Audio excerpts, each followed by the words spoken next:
Cam Smith, 6 foot, 188 pounds.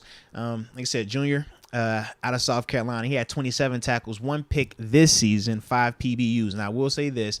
The 1 pick this season, cool, but he's had multiple interceptions in multiple seasons as well. It's not like when we talk Joey Porter Jr., the 1 career pick. This dude had 3 picks last year, 2 picks the year prior to that as well. But when I look at Cam Smith, man, this dude, he has elite short area quickness, man. His change of direction is A1.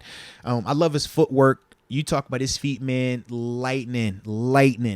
The technique, I think, that he plays with, he's able to match any receiver that they put out there on any short and intermediate route. I think that he has those type of hips, those type of footwork, and that type of technique.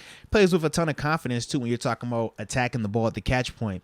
To play press, but you can also push him off and let him play off crush because of the big vision that he has, and he will tackle you. He's not afraid to hit you. Physical corner. I like that.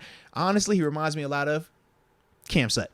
That's who he really reminds me of when I watch him, man. I think he's very, very smart. I watch how they use him playing man-to-man pressed up. I watch him when he bumps off and how he's reading certain routes and jumping certain things. Really, really reminiscent of Cam in that vein. Some of the cons, he's on the lighter side. And I know they got him at 6 foot. I was really interested to see how they have him, like his true measurables at the combine, because he does at time on tape looks more like a slot corner in terms of his build. I just don't know what the true measurables are, but when it says 6 foot, $188, I was questioning some that, places bro. got him at 6'1". Yeah, I want to see what those measures are, man, because he does give me a little bit more slot or nickel corner vibes than true outside guy. He's very, very quick, but once again, I want to see that long speed because lightning quick, short area quickness looks great on tape. When he coming in and out of his break is dope, but like Cam Sutton will lightning quick you to death inside. Will route you, will cover any of that short to intermediate stuff. But when you take him deep, that's when it starts to show up. That's what I want to see with Cam Smith. Does he have that big speed? Now, obviously, the combine will give us a little bit more of a barometer for that, but that's one of the things. And because he's a smaller guy, he does struggle to get off of the blocks from the bigger receivers on the perimeter. So, NFL-wise, why is that important? AFC North, we're going to make your corners tackle.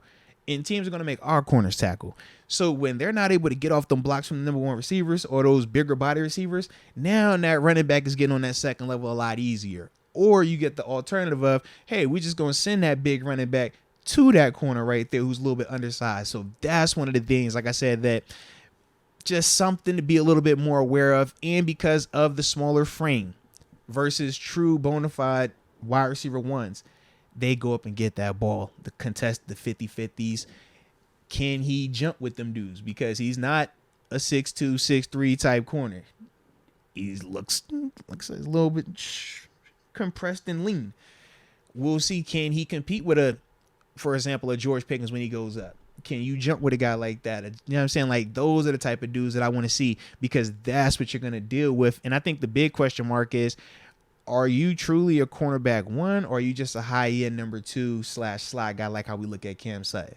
Cam Sutton, we feel great number 2 guy. We feel like he's an elite slot corner. But I don't think we look at him as a true cornerback 1 where we just feel very confident and don't worry about it. And that's some of the feelings that I have for Cam Smith.